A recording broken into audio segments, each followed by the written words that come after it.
Bienvenue dans cette capsule dédiée aux organismes touristiques et autres initiatives utiles au développement du tourisme.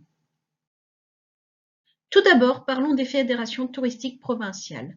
Il en existe 4 qui sont chargées principalement de l'élaboration d'actions à l'échelle provinciale et supracommunale.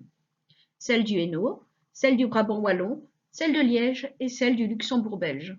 Celle de Namur a malheureusement dû fermer ses portes à cause d'une coupe budgétaire. Les missions des fédérations touristiques sont: accompagner les opérateurs touristiques pour l'usage des nouvelles technologies sous la coordination du CGT. Étudier, concevoir, élaborer et organiser des actions à l'échelle provinciale et supracommunale en concertation avec les organismes touristiques.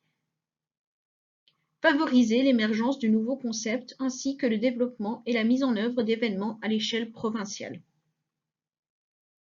Les maisons du tourisme. Ce sont des centres d'accueil regroupant un ou plusieurs organismes touristiques associés d'au moins 2 communes.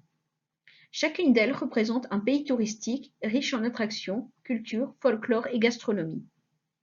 La maison du tourisme a pour objet l'accueil et l'information, le soutien des activités touristiques de son ressort, la collaboration et l'échange d'informations avec le CGT, être en collaboration avec les offices du tourisme et les syndicats d'initiative, transmettre les informations à Wallonie-Belgique Tourisme en vue de la conception et l'élaboration de produits touristiques, la mise à disposition d'un système d'information touristique et la mise à disposition d'une documentation touristique régionale, provinciale et locale. Les offices du tourisme et syndicats d'initiative.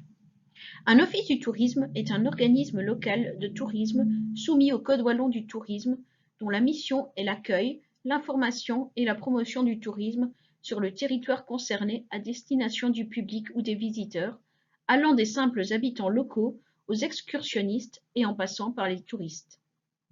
Un syndicat d'initiative est une ASBL émanant de la volonté des citoyens d'une commune qui veulent encourager les activités touristiques dans leur région par différentes initiatives.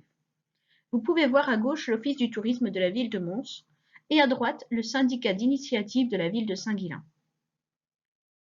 Parlons maintenant des autres initiatives utiles au développement du tourisme. D'une part, nous avons les guides touristiques. Tous les ans, le CGT reconnaît plusieurs dizaines de guides touristiques. Des guides locaux, régionaux, conférenciers, nature, aventure, accompagnateurs en randonnée, etc. En 2019, le CGT a accordé une reconnaissance officielle à 27 guides. Ils viennent grossir les rangs. La Wallonie compte ainsi un panel de plus de 665 guides reconnus. D'autre part, les itinéraires touristiques balisés. Activité de loisir de loin la plus prisée par les touristes et les excursionnistes, la balade en milieu naturel fait l'objet d'un intérêt croissant auprès des concepteurs institutionnels et des organisations en charge du tourisme. En 2019, 16 concepteurs ont introduit une demande de reconnaissance d'itinéraires touristiques balisés, pédestres et vélos VTT. Au total, 43 itinéraires ont été reconnus. Enfin, les agences de voyage. Depuis le 1er janvier 2018, la profession d'agence de voyage peut être exercée sans nécessité de demander une autorisation auprès du CGT. Cette situation nouvelle résulte notamment d'exigences de l'Union européenne visant à libéraliser l'accès à de nombreuses professions. Aujourd'hui, en remplacement de la licence d'agent de voyage, une labellisation est organisée par la ASBL Belgian Travel Academy. Ce label, gage de professionnalisme et de sécurité, est délivré aux agences de voyage satisfaisant à différents critères.